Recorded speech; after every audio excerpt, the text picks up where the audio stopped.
I passed all 3 CFA exams on the first attempt taking them, but my study strategy was definitely not perfect. Here are the 7 biggest mistakes that I made while studying for the CFA exams. Don't do what I did. Number 7 is not handwriting enough notes while I was going through the content. Now, maybe you read the CFA curriculum, maybe you read study notes from a test prep provider, or maybe you do what I did, which is watch video lessons from a test prep provider. I found that over time, I was able to retain more of the initial information as it was being taught to me, fresh, brand new, some of these things I had never heard before. I was able to retain more of that if I took the time to write out the most important general concepts from that information that I was learning. I realized this throughout studying for the level 1 and level 2 exams, so I got pretty good at this by the time I was preparing for level 3. And what I did during my level 3 prep is, as I was watching those video lessons, I wouldn't only write down the main topic of the LOS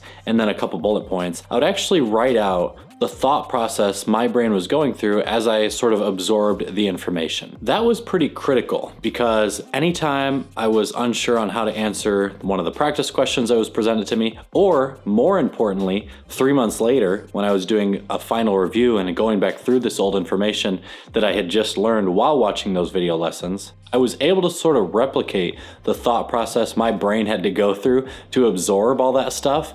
And for whatever reason, the human brain, the way it recalls information, if you're able to trace your steps, so to speak, throughout a learning process, you're gonna be much more efficient at remembering how it is that you learn that information, and then ultimately actually remembering how to solve the problems that you need to solve. So writing out a little bit more as I was watching these video lessons, not being lazy and sitting back for 4 or 5 minutes just listening. Although I might have learned a little bit, it was much more helpful if I was active in my note taking and made sure to write out the processes my brain went through. But just to be clear, I don't recommend writing like 20 pages of notes for every chapter or something. Some people actually use that strategy. I think it's just overkill. It just turns into like a practice of transcribing things really quickly, and in my opinion, it's really inefficient. So write enough, but not too much.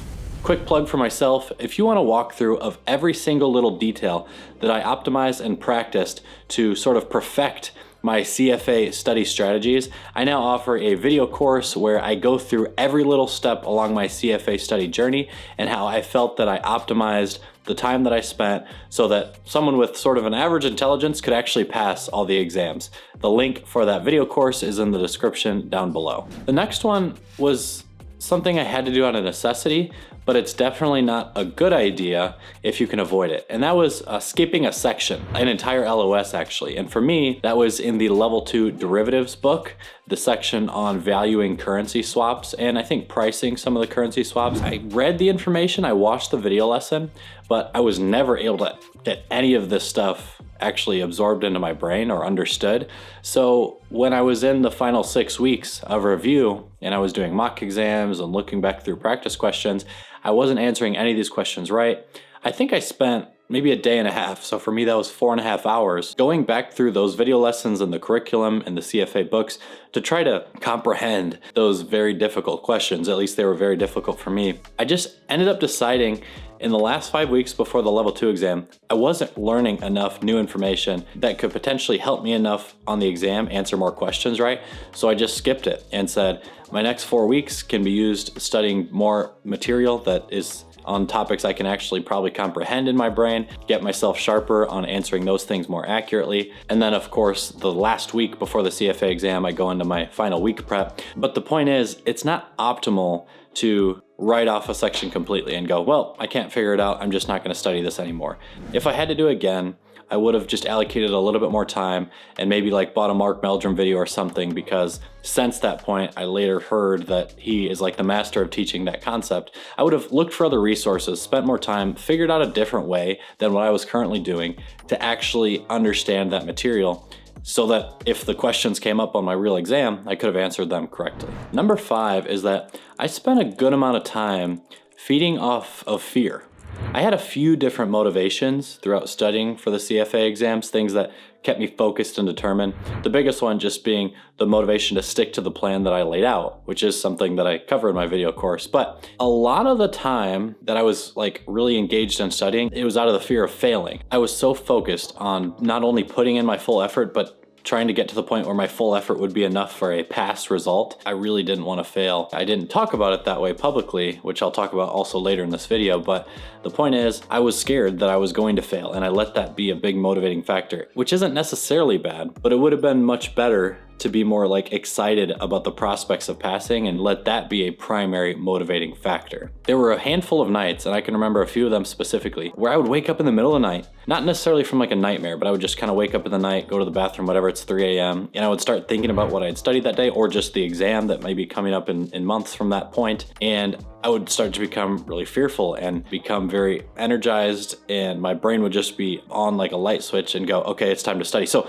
I would study for like 2 hours from time to time in the dead center of the night and then try to go back to sleep after that. Sometimes I think successfully and other times not. But the point is, I just let that worry or fear of not passing become a little bit more palpable in my heart than the excitement of potentially passing. And so if I could have shifted the emotional balance a little bit there, I think it would have been a bit healthier during my studies. The last point on that is that if you are driven by like the excitement, you'll probably go through that material or each study session each day with more confidence. And confidence is a much better mental state to be in than like nervousness 95% of the time. It's going to allow you to be more calm, more relaxed, and also just, I don't know how to describe it other than you'll be more confident in what you're learning and your chances of passing. So it just, all in all, could have been done a little bit better. The next one is that my physical posture really suffered during this 3-year period of my life.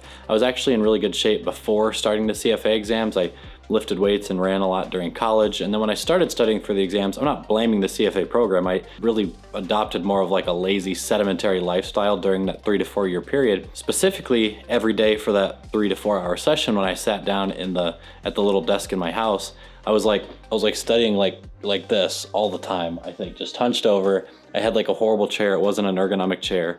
I had a lot of neck pain, some upper back pain at that time, and actually some shoulder pain because I was like resting my arms to the sides all the time. Anyway, I spent about 0 effort towards actually trying to keep myself healthy, even though I was sitting for really long periods at a time. Anything you do in life is going to feel better if you can keep your body healthy while you're doing it and feel better about, you won't have any aches and pains, you'll just feel better about yourself in general. So I would certainly recommend actually considering how it is that you physically carry yourself while you're doing these long study sessions for years and years and years at a time. Number 3, this is also something that I didn't do well in levels 1 and 2 during the prep for those, but I sort of started to figure this out, and when I was studying for level 3, I think I did this pretty well. That was that I wasn't studying for ethics correctly. I was sort of treating ethics like its own separate thing, separate from the other 10 books in the CFA program, or 11 books, because of the nature of what ethics is, and because it just runs through these scenarios and it asks you about these like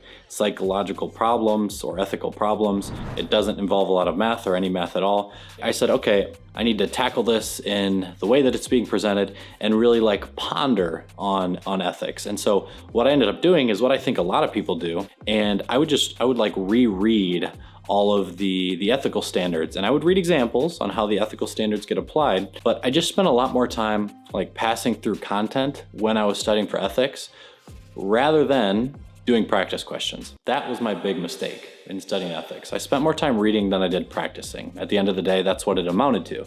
And with all the other sections, I did a lot of practice questions. I was always doing the EOCs, practice quizzes through my provider, blue boxes, mock exams, all those things. I would reuse those practice questions as more practice. And for the reasons I mentioned earlier, I felt like all that practice was not the right strategy when studying ethics. Maybe I read that in a forum when I was an early CFA candidate at one point. That's totally wrong in my opinion. It is optimal to study for ethics through practice questions because you can understand the ethical concepts that the Institute teaches. It's just so obscure, and you'll know what I'm talking about if you've ever taken a real CFA exam.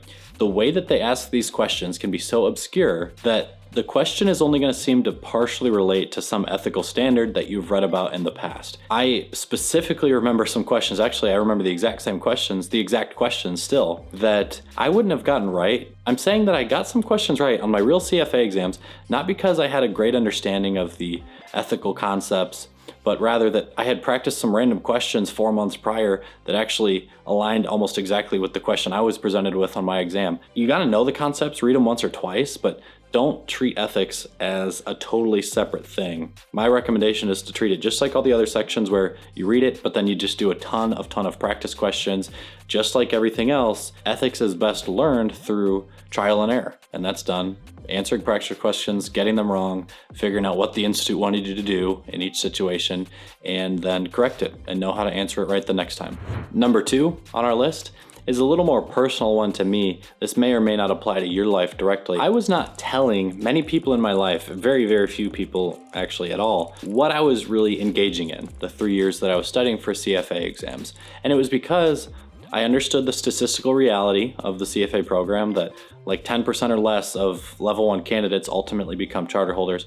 And I felt like I was probably less intelligent than the average charter holder out there. Although I was determined to put in 100% effort, which I understood to be more than what some candidates were doing, I didn't want to take like passing the exams for granted. And I specifically did not want to tell a lot of people, family, friends, that I was doing this thing, because I just know how people are. When they're friendly and they like you and they care about you, they just ask all the time. They ask questions like, hey, how'd that thing go? How are you doing? How's the job going? How's your career progressing? Were you studying for something? Did you pass it? Did you get this license? Nobody really knows what it is you're going through when you're studying for the CFA exam. So they're not gonna understand the difficulty and the statistical unlikelihood of passing all these exams. They'll make comments like, you got this, I know you can do it, you're smart, you're gonna pass these things. And I just didn't wanna hear all that and then not pass the exams. And I don't think I would have necessarily felt like guilty. I didn't wanna overpromise and underdeliver in what people sort of expected of me in my career or my outcomes, I think is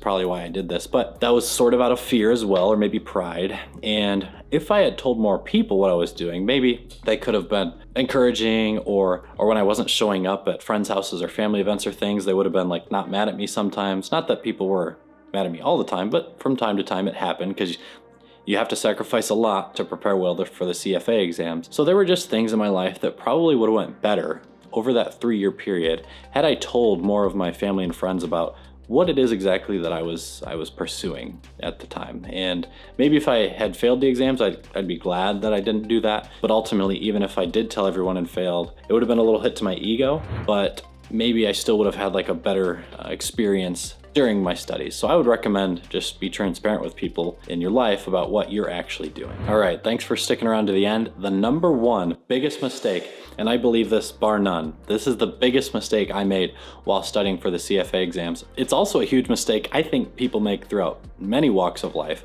and that is that I kept my phone right by my side the whole time. Obviously, cell phones are a major distraction, and when you're doing something very difficult, like the CFA exams or studying for them, something that requires a lot of focus, and most importantly on this topic, requires a whole lot of time of you, getting distracted on your cell phone for 3 to 5 minutes, even if it's only once an hour, it creates huge problems for your studies. Just do the math. If you picked up your phone for 3 minutes every once in a while you're studying, and if you pick up your phone once an hour, it's gonna feel like, oh, I'm barely looking at my phone. You're not gonna think about it.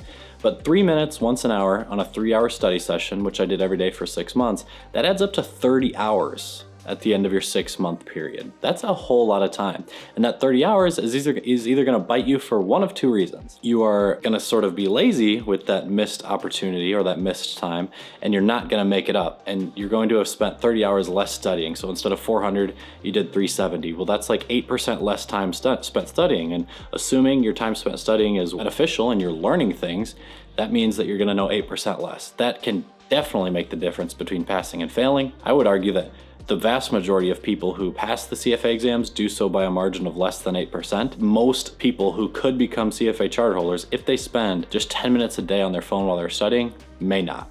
I mean, it's as simple as that. Keeping your phone by your side can be the difference between becoming a charter holder or not. Now, the other way this can really bite you is if you did what I did, which is probably the better route, but the more time-consuming route, and that's that if I would spend 5 minutes or 8 minutes texting someone, even if I got a phone call, especially if I got on Twitter or YouTube, I would kind of make notice of that and be like, oh shoot, I wasted 12 minutes, or shoot, I wasted 18 minutes this time, and I would tack those minutes on to the end of my study schedule. So I had a lot of study sessions that were supposed to end at 9:30 p.m. and I would be going till 10:12, or 10 p.m. and I would go to 10:44 if I spent a lot of time distracted. So it just costed me a whole lot of extra life that I could have spent like either getting more sleep or spending with my my wife, or doing other things that are productive, cleaning things around the house, things that would make you feel good and get up ready the next morning to tackle that day. There are just so many better things to do with your time than scroll on Twitter or watch a funny video or something. If you study with your phone by your side like I did, you're just making a huge mistake. I recommend just before you sit down every day to study for the CFA program, set your phone on your kitchen counter and then go into another room and don't think about it for the 3 hours or even the 8-hour study session if it's a weekend, something like that. You're gonna thank me later. If you have any comments or questions, please let me down below. I'll get back to all of them. And as always, thanks for watching.